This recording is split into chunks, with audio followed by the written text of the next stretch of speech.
Okay, so let's get started. We're going to be taking a look at how we can set up a CAN keypad, a link G4x and G5. So having the CAN keypad paired to the G4x or G5 as the master, and then sending CAN keypad requests to turn outputs on to the PDM. Now, this is not the way that Link has designed the software and the interfacing to work, but there are some workarounds. We're going to take a look at that. So traditionally, when you're starting off your wiring project, you have to decide what your CAN keypad is going to be most heavily used with. So are you going to be turning on most of the outputs and doing all the functionality with the CAN keypad through the PDM? Or do you have a lot of the functionality with the CAN keypad tied to the G4x, G5, turning on various things or turning off various things? And then you might be doing, let's say, one or two things to turn on or off through the PDM. So this would be the situation where you're going to be pairing your CAN keypad to a G4x or G5 to do the majority of the functionality, but you have the PDM module to be able to command some things on through the CAN keypad, maybe only one or two outputs. So it's kind of specific, but I wanted to make a tutorial on this topic. Again, this is not something that Link has intended to actually function or work, but again, there is this workaround that we can create doing some custom programming. All right, let's go in here and take a look at what we need to establish in terms of the CAN communication, and then take a look at the programming, and then take a look at two separate examples here in this training module. We're going to be looking at a basic on-off button to turn a function on or off, so an output on or off. We're also going to be taking a look at tying together the CAN functionality to an increment style button on our CAN keypad. So let's say we want to turn on a fuel pump and then stage another fuel pump on as we turn the button on again. And then if we turn the button on a third time, maybe we're turning on a fan output.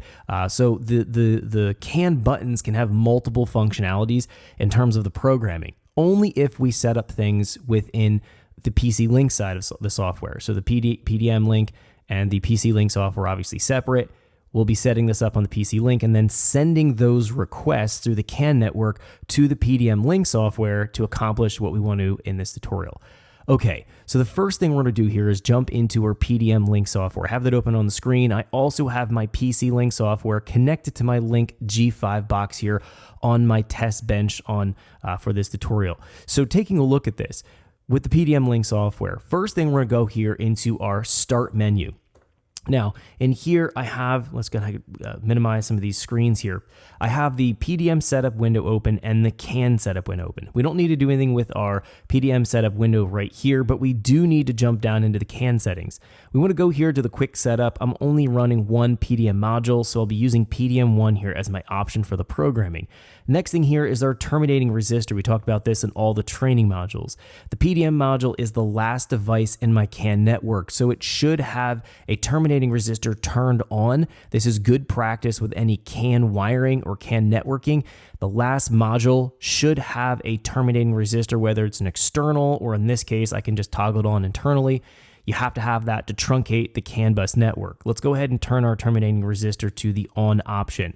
There's a data bus rate. This needs to be the communication speed between all of the CAN modules in your network. Now I'm running a Link CAN keypad, a Link PDM, and a Link G5. They're all going to be communicating on 1 megabit per second. If you have a device in the CAN network that's not on the same communication speed, you're either going to have to reprogram that device so it can work with, let's say, 1 megabit per second, or you may have to change all of your other devices to suit that bus speed if it's not programmable. We have the option with all of our Link products here to change that bus speed. Because this is all Link products, I've set them all up here under 1 megabit per second. So that's simple enough. The next thing we're going to do down here is go to channel summary, label. There's a CAN channel.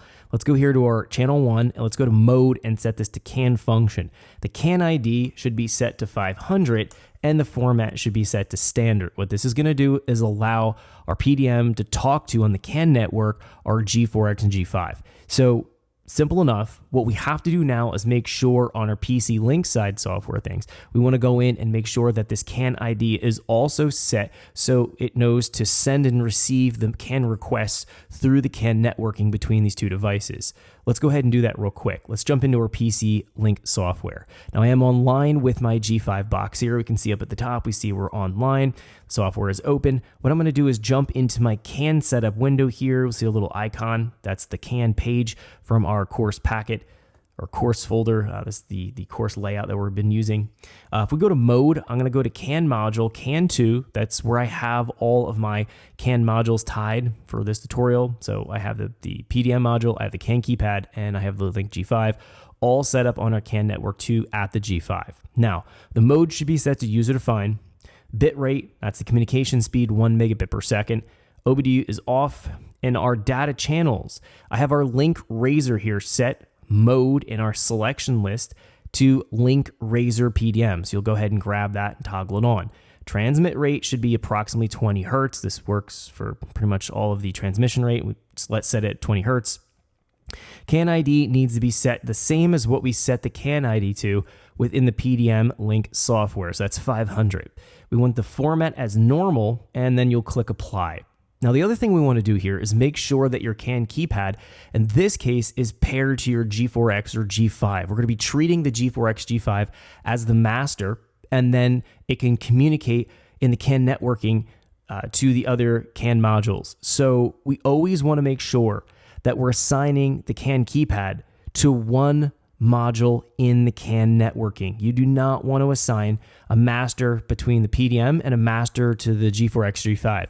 You'll get conflicting CAN messages on the network. It's going to create all kinds of problems. So all we're going to do in the PDM Link software is set up our CAN function at an ID of 500, and then we're pairing the CAN keypad, setting it up as the master to our G4X or G5. And that's done here. Let's go to our CAN keypad. We see the mode here. I've selected CAN keypad 1. Transmit rate, usually 10 hertz is fine, so I'll set it here to 10 hertz. The CAN ID 405, format normal. This would be all you have to do in order to take a Link CAN keypad and get it communicating with your G4X or G5. Thanks for checking out our teaser clip. If you want to see the rest of this video and more than 500 hours of current EFI training we have to offer, make sure you click right here. If you want to go and check out more teaser clips from this training course, click here, and you don't want to miss any of the videos we're going to be releasing on this channel, so make sure you subscribe and click here. Thanks for watching, and I'll see you guys later.